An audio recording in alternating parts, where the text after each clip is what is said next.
Hello everyone, welcome to SMB Growth. My name is Rose Gabrielle, and I started SMB Growth to help small, medium-sized businesses really thrive.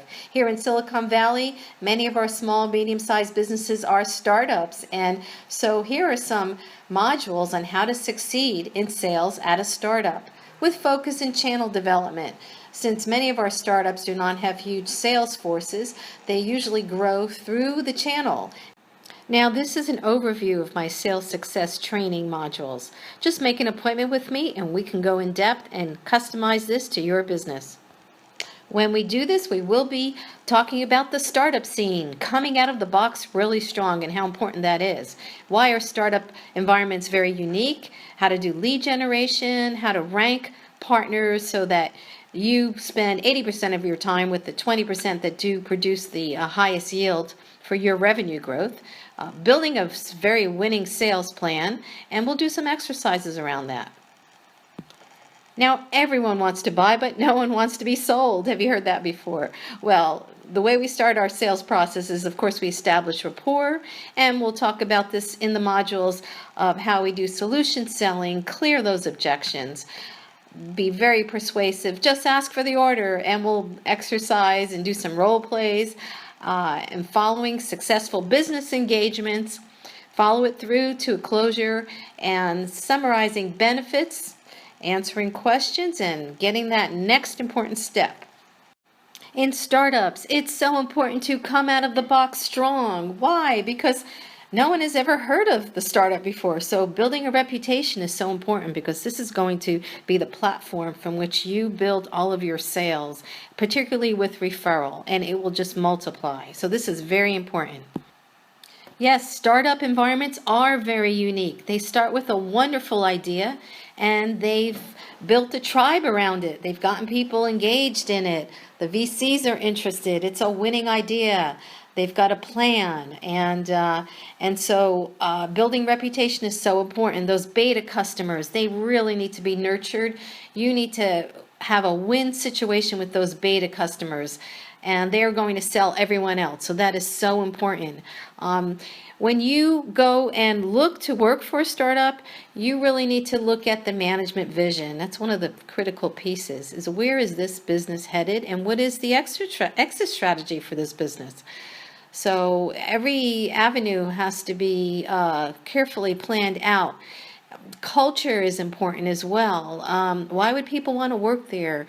What type of people do you want as part of your culture? You need to set that tone and the pace. The pace comes from the leadership. Not a frantic pace, but a well thought out pace.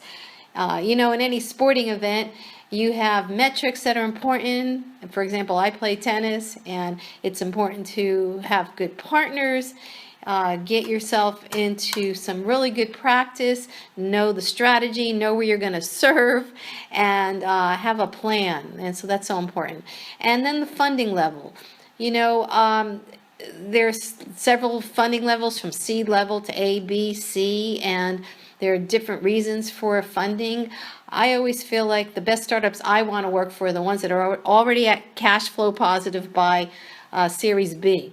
So that's just an opinion of mine. We can talk about that when we meet in person. I usually ask the question, how many months to cash flow positive will it take? Because that's very important too. You want to know how long that runway is before you take off or crash and burn, and hopefully it's not the latter. And the website should be really crisp. Grammar, vocabulary, spelling. It's really important, to portray yourself in the best professional light. And everyone's involved in this, and everyone can help in this. And marketing is so important. Yes, technologists are brilliant, and they're bringing these products to market. But it's never too early to sell and market these products. Because of course you're always going to be adding features and new versions, but you really need to tell the story and tell it well, and take care of those customers 24/7. Every business should be 24/7, even if it isn't mission critical. It's not that expensive nowadays to do that. Taking care of the customers and having those good reviews online and Yelp and all the other online media is really goes a long way. Reporting software tools are important because this adds to scalability. Choose those tools wisely. Of course, there are a lot of web-based tools that are easy to use, like Salesforce.com and different ones, but make sure you get one that's going to incorporate every aspect of your business and get it right from the beginning so you don't have to piecemeal all the silos together later on. You're going to have something that's going to track sales, track customers, be a database for everyone to look at and know what's going on, and all aspects of the business, from purchasing to commissions and billing and accounting. So front office to back office, all of it. And you really want to build those partnerships because they are the ones that are going to make your company look bigger and bigger than it already is. And is this product one that's nice to have or have to have? Of course, if you're going to work for a startup, you would like to work for one that has a value proposition that people just can't turn away, and it's disruptive, and after a while they say, well, how do we live without this? So those are always one of the best situations to be in. And of course, the scalability path is so important. And then the exit strategy. If the company's not going to grow hugely, who will take it over and take over that vision? So that is so important to all of the success of the new startup. The first step in growing your new startup is lead generation. And I always like to come in and ask everyone in the company, who in the company is in sales? And in a room, let's see who raises their hand. Of course, the salespeople would raise their hand, but why wouldn't everyone raise their hand? Everyone in the room is in sales. Everyone probably knows someone that they can sell. From the engineers to the billing people to the front office people, everyone is in sales. And every time a customer makes contact with someone in the organization, that person, whether they're a salesperson or not, needs to sell the organization. Viral marketing. And we've seen the viral videos on YouTube, and the word really spreads, and so on and so on and so on. So you can get a lot of exposure with viral marketing. I would put some things online and watch the magic happen. Put your messaging, your training, share a lot of information, get people excited. Of course, with your website, you want to do web search engine optimization so everyone's finding you. You want to have a great presence, and all this will just compel calls to action. You want to build those strong alliances with the people that are going to help you build these tools. And of course, we talked about this before, key account referrals are so important, those new beta customers, and that all adds to building your reputation, and that's the name of the game in lead generation. As you're generating these leads, you really want to rank your partners. Remember, I said earlier that you want to spend 80% of your time with 20% of the top producers. And of course, you want to take care of all customers and make sure they have access to data and website material, collateral. If they're branding, they can get to these documents pretty easily. But you want to personally spend your time, your sales force, your people in your company with those top customers. So ranking so important. Decide the profile of the top customer, who they are, who they should be, and put those new customers in those categories of A, B, or C ranking, and spend a lot of time with those A's. Now it's time to set your sales plan. You have a customer, you're going out to see them. Well, what's the objective with this customer? What do you want the outcome to be? It could be several steps. It could be the first close. Set some goals. And then how are you going to achieve those goals? What are the strategies? And then the to-do list, the tactics. And how will you measure the success? You can actually put this on one sheet, and you could do this for all of your sales activities. And we talk about that in our one-on-ones when I get together with you. We'll actually do a sales plan and put a lot of good content on there so that you start off the year right, you start off the beginning of your business right. And this, of course, is not set in stone. It will change, but at least you have a blueprint, you have a game plan from which to work. When I work with you, we will be developing your own sales plan. That's very important to your business. As I said before, everyone wants to buy, but no one wants to be sold. I love buying, and so do your customers, and they're seeing you because they want information. They will always give you the appointment, but why would they buy? Well, first you need to establish rapport. You have to get that window shade open, so to speak. And how do we do that? Well, we ask some very good questions. We're curious about their business.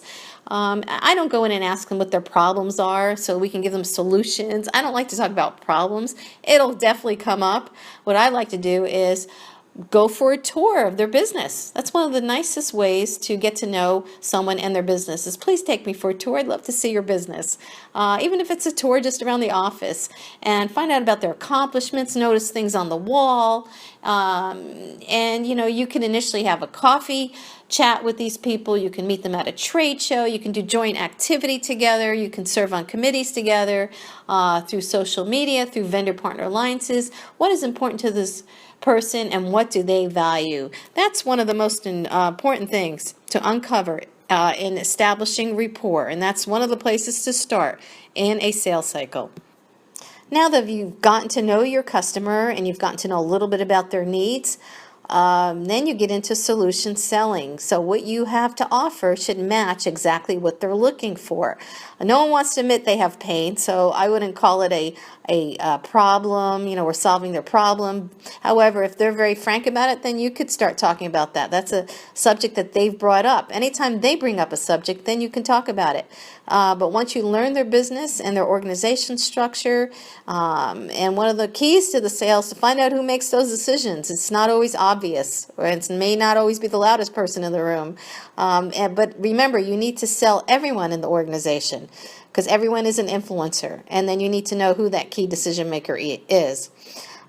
Use your leads as a resource for a new knowledge base and engage with the customer to build trust. Demoing is one of the best ways to start a sales process, of course. And of course, with a timeline on that and some key performance indicators so that you make sure you get the best out of that demoing. And that's what solution selling is all about. Is really getting to know that customer and matching what you have to their needs. During the solution sell, objections will come up, and this is good. It shows that the customer is engaged, and objections are merely questions that they have that you can answer. So you need to verify what's the most important thing to them, and then paraphrase as you're asking those questions, from general questions to specific questions, and then turn that question or objection into a question that you can answer. Answer the question with facts and demos and experience of other customers on what you're offering to this customer. After we've cleared those objections or questions, as we call them, and we say, is there anything else that might be a concern to you, and there is not, then it's time to sell. Summarize the situation. So, Mr. and Ms. Customer, you've told me this about your business, and you told me that this is important to you, and this is what you're looking for. So let me show you how our product will meet your needs. This is the idea. So just match it right to exactly what they're looking for, explain how it works, reinforce those key benefits, and then suggest the next easy step. If you've done 1 through 4 really well, number 5 is really easy. That's the close. Ask for the order. Give them a choice or, talk about the next step if they want other people involved in this decision. Or if they have a deadline, a timeline, that would be really important for coming back and set that next appointment. So yes, there are several ways to just ask. What is the easiest way to move forward? The agreement. Do you have a really good master services agreement that's easy to use? It's not a lot of pages that your attorneys approve of. What's the plan moving forward? What's the timetable? What's the projected result? And if it's an evaluation, what are the key performance indicators for that evaluation? And when are we going to achieve those? The thank you is the reward, the incentive, and the follow-up for doing business again and again and again. When I meet with you, we can use some real live examples and do some role plays that are unique to your business. And we want to follow up successful business engagements for your business growth and that of your partners, mutually beneficial. We want to follow it up with good PR. good public relations, some social media to engage in, putting those wins out there, which result in noteworthy activity. You always want that news page to look really good. You're building your reputation, and you're continually lead generating and generating new revenue from current customers. Before you leave your customer, of course, you want to summarize and reinforce the benefits of what you have to offer and answer any questions. And in summary, I would like to thank you for your time for looking at this overview today of how to be successful in sales at a startup, and overview of the sales success training modules that talk about coming out of the box strong to closing those customers, building that growth, summarizing benefits, and answering their questions for wonderful reputation building and more sales to come. Thank you so much, everyone. I am available to you. My contact information is on www.smbgrowth.com, and you have a wonderful day out there.